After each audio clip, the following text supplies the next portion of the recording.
En creusant sous un parking à Leicester, en Angleterre, des archéologues étaient sur le point de découvrir quelque chose de vraiment époustouflant qui ferait la une des journaux du monde entier. C'était en août 2012 et une équipe d'archéologues suivait une intuition qui semblait presque impossible. À mesure qu'ils creusaient de plus en plus, ils ont découvert de vieux murs, des structures en pierre, puis quelque chose d'incroyable.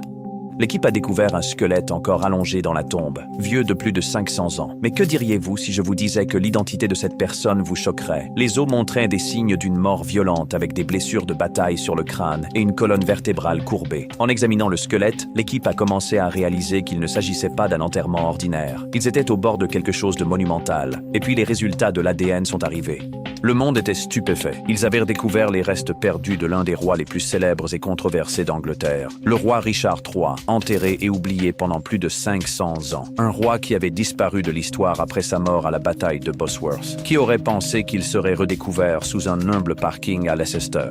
En mars 2015, après plus de 500 ans, les restes de Richard III ont été réinhumés lors d'une cérémonie à la cathédrale de Leicester où il a été enterré avec tous les honneurs.